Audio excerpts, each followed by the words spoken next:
Hello everyone, welcome to another Monday movie. I'm Mr. Blue Summers. So this week is an extension of last week. We talked about the mental ray subsurface scattering fast skin material. What that is a souped up version of the subsurface scattering in mental ray. This week we're going to be talking about the physical shader, which is both a map so that you can apply it to other materials, and it's also its own material. It's been bundled into its own material, so we're going to cruise through that on the Buddha statue that we used last time. Let me show you what we're working with.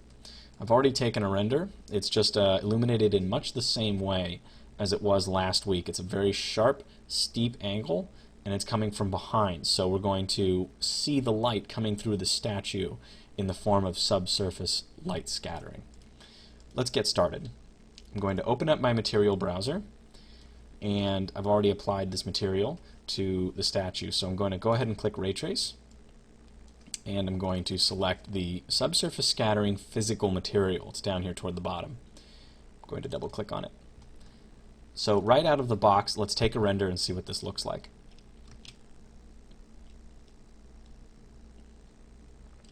So right off the bat, we don't see anything. The first thing that you should do when you don't see any effect is double check that you've got global illumination on. The fast skin shader doesn't require any kind of final gather or caustics or global illumination setup, but the physical material does. Make sure that global illumination is on before you get started on this. Now my scene is reasonably sized. I've set the decay to 3. You may have to set it to something else, but make sure that your global illumination is set up and properly configured before you go any further. The next thing to mess with is the scale conversion factor. Just like last week, my scene is too big or too small for this material. Right now you can tell if you look down here, my scene is too small. So I need to turn my scale conversion factor up.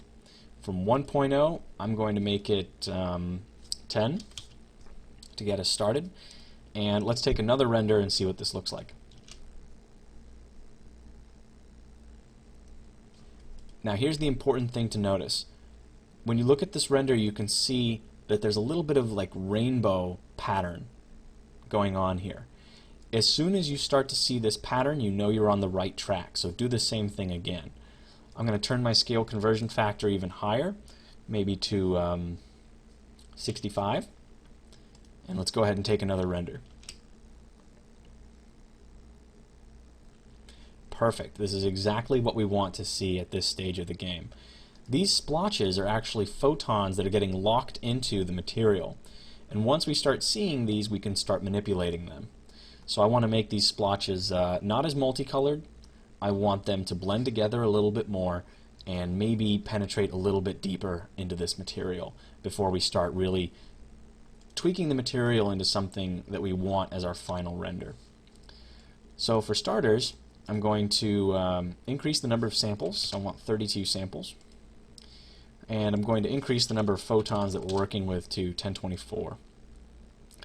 Another thing on this material that's known to reduce that splotching effect is this scatter coefficient here.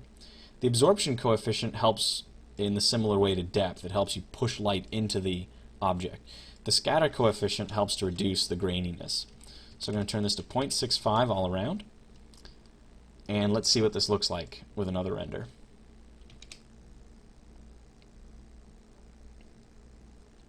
Alright, the splotchiness went down slightly, not enough though, and we got a few more photons.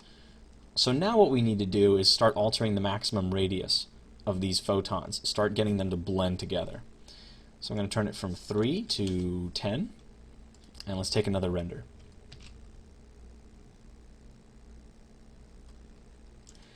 Alright, so the lighting is starting to really blend together, which is what we're looking for. I might increase the depth just a little bit to get these photons to blend together just a little bit more. Let's try it off at just 2 and see what that gives us. Not much, it just got a little bit brighter. So I'm going to do one more thing. I'm going to turn the scatter coefficient down to 0.5 all around, and then we're going to start taking this material and turning it into what we want. So we're going to edit this material in the context of what we want. So I'm going to change the transmission color from white to a greenish, typical, jade test render, just like that. Now what happens is, when you look at this, we're seeing some blue splotches, some purple splotches, and some green splotches. And that's happening because the transmission color was white, and so it was getting diffused into all the other colors. But when we set the transmission color's hue and saturation values a little bit higher, it reduces the diffusion, that dispersion of the colors. So it's going to look much more stable now when I take another render. Great, it's all green. So finally, we can take this material and add a little bit of glossiness to it, a little bit more of a real material feel. So I'm going to click on this material swatch, and I'm going to apply a DGS material map to it. Click OK.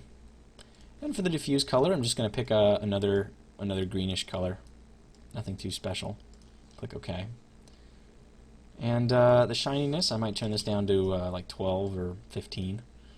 Let's go ahead and take a render.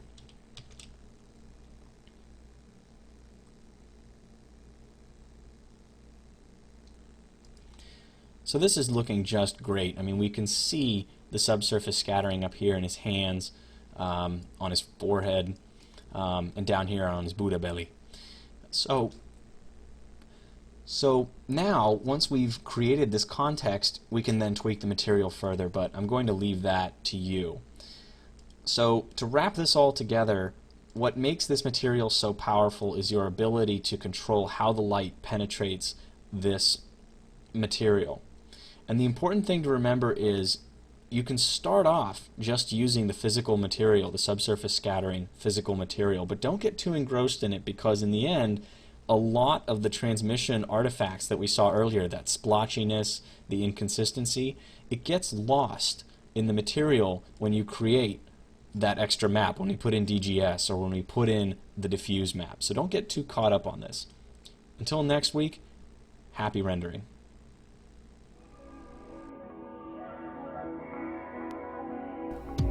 Thanks for tuning in to another Monday Movie. You can find all of my Monday movies, as well as tutorials, resources, and downloads at my website, www.mrbluesummers.com.